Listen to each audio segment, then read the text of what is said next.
Hey everybody, it is Scott Gulbransen again with Sportsnaut.com. Week 2 in the NFL. Well, you know what? Yes, football's back. We love it.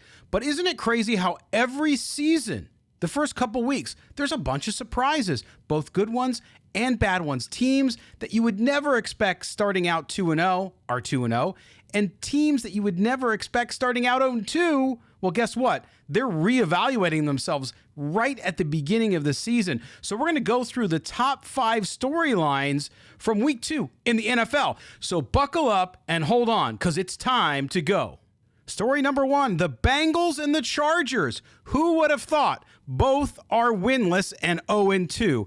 The statisticians tell us, you know what? In the NFL, if you start out 0-2, you rarely make the playoffs. In fact, only one 0-2 team has made the playoffs since 2009, and since 2006, only 6 teams started off their first 2 weeks without a win and made it to the postseason. One of those teams was last year, the Cincinnati Bengals. And guess what? For the second straight year, the Bengals are 0-2, as are the Los Angeles Chargers. They find themselves in this situation, both having the 2 highest paid players in NFL history. Perhaps the biggest surprise is the Cincinnati Bengals, a team who started 0-2 a year ago. You would have thought they learned their lesson, but no. Joe Burrow has been hampered again by his calf injury, which reemerged during the team's 27-24 loss at home on Sunday to the Baltimore Ravens. Not only that, the Ravens now go to 2-0. The Burrow-led Bengals 0-2 in the division, the AFC North, which will be competitive along with Cleveland and Pittsburgh. His status, Joe Burrow that is, for next week is unknown, but the Bengals are searching for answers. Let's go to the West Coast, the Los Angeles Chargers. They're the poster child for disappointing NFL seasons under coach Brandon Staley. Looked upon as a team that could challenge the Kansas City Chiefs for supremacy in the AFC West, the Chargers continue to blow leads and opportunities. After leading both games late this season, the Chargers continue to squander those leads, and this time they did it at Tennessee, leading 21-17 early in the fourth quarter. Chargers fell behind by 3 with just 2 minutes remaining, but tied the game on a Cameron Dicker field goal, sending it to overtime. But guess what? In overtime, they fall as Tennessee takes the game 27-24. Dating back to the Chargers' infamous 30-point blown lead in the AFC playoffs last year, they are now 0-3 in all of those 3 games. So the league's second highest paid player, Justin Herbert, passed for over 300 yards, but he can't get his defense to hold another team. The Chargers 0-2. Now on to the good surprise. Guess what? Guess who's 2-0? Yes, the Atlanta Falcons and the Tampa Bay Buccaneers. What? Are you kidding me? In the terrible NFC South? You betcha, it's happened. In Atlanta, second-year quarterback Desmond Ridder and rookie running back Bijan Robinson lead the resurgent Falcons offense. Although the Green Bay Packers and their quarterback Jordan Love were the bigger stars coming in and a bigger number on the stat sheet, Ridder led his team from 12 points down in the fourth quarter to help the Atlanta Falcons win 25-24. In Tampa, guess what? It was the little guy. It was Baker Mayfield. It was his show yet again. Mayfield passed for 317, yes, 317 yards and a touchdown for Tampa Bay, who defeated a disappointing Justin Field and the Bears. Mayfield, who replaced, some guy named Tom Brady as a starter in Tampa, has 3 touchdowns and no turnovers in 2 weeks as the Bucs starters. In a division where the New Orleans Saints have the most complete and competitive roster, both Atlanta and Tampa Bay are saying not so fast. Story number 3, how about them Cowboys? Hey, after their 40-0 win over the New York Giants in week 1, the Cowboys returned home to face the Aaron Rodgers-less New York Jets. After their 40-0 win over the New York Giants in week 7, the Cowboys returned home to face the Aaron Rodgers-less New York Jets and were in control of this game the entire way. Dak Prescott and the Dallas offense took over in this one. Despite playing second fiddle to their defense in the Giants win, Dak and the Cowboys generated 382 yards in total offense. Dak, 255 yards in the air and 2 scores.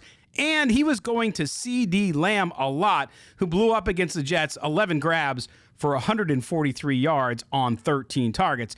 Zach Wilson, the guy who placed Aaron Rodgers, guess what? He struggled mightily against the stout Dallas defense. He threw 3 interceptions on the day with only 1 touchdown. Story number 4, the Chiefs are back to winning, but are they back to being themselves? Hey, the good news for Kansas City, they get back in the win column at 1-1. The bad news, boy, it was a rough go for them. They didn't do that well against the Jacksonville Jaguars, but still were able to win the game. The Chiefs struggled to create offense in week 1 in a loss to Detroit at home, and Patrick Mahomes didn't throw the ball very well, going 2 of 12 in the second half when targeting wide receivers. In a 17-9 win over Jacksonville, Mahomes fared much better. He struggled at times, but he still eclipsed the 300-yard passing mark and threw for 2 touchdowns and 1 interception. The Chiefs struggled on third down, converting just 4 of 13, and they committed 3 turnovers again. What? Andy Reid's not going to be very happy. This did not look like an Andy Reid coach team. Tight end Travis Kelce in his return, who missed week 1 with a bruised knee. He caught 4 passes for 26 yards, and a touchdown. The Chiefs were helped by a stymied Jaguars offense that struggled all day. Trevor Lawrence was battered in the pocket and finished the day completing 22 of 41 passes for 216 yards. The Chiefs head home to take on those struggling Bears who've lost 11 straight games, 11 dating back to last season. Our final storyline, the San Francisco 49ers. Guess what? They continue to strike gold. After 2 weeks, they're still the best team in the NFL, in my view.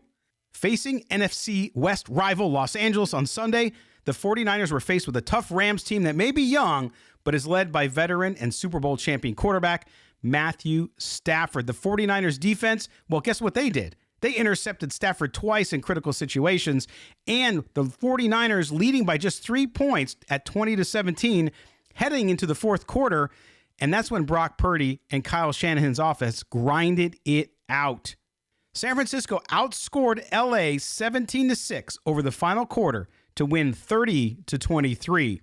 Purdy was efficient and protected the ball, but did not score in the victory, hitting on 17-25 passes. And Christian McCaffrey, Mr. Everything, he shouldered the load again, rushing for 116 yards and a touchdown on 20 carries in the win. San Francisco, they go home to face the 1-1 New York Giants, who had a tremendous come-from-behind victory over Arizona on Saturday. Well, there you go. The top stories in the NFL from week 2. It's crazy to think the Falcons and the Buccaneers are at 2-0, and the Chargers and Bengals are 0-2. Again, that's what makes the NFL great. You just never know. Parity in the league means anything can happen. So no matter how good or bad you think your team is, guess what? Always a shot in the NFL, and we love talking to you about it here. Make sure you check out all the coverage from Sunday up on Sportsnaut.com. Also, do us a big favor, please. I'm asking you. Make sure you subscribe to the videos. You can also leave comments below. Go to our YouTube channel, subscribe up there. We got a lot more stuff coming up, and we certainly appreciate you guys being with us. For everybody here at Sportsnaut, thanks for doing it. I'm Scott Gulbransen. We'll talk to you next time.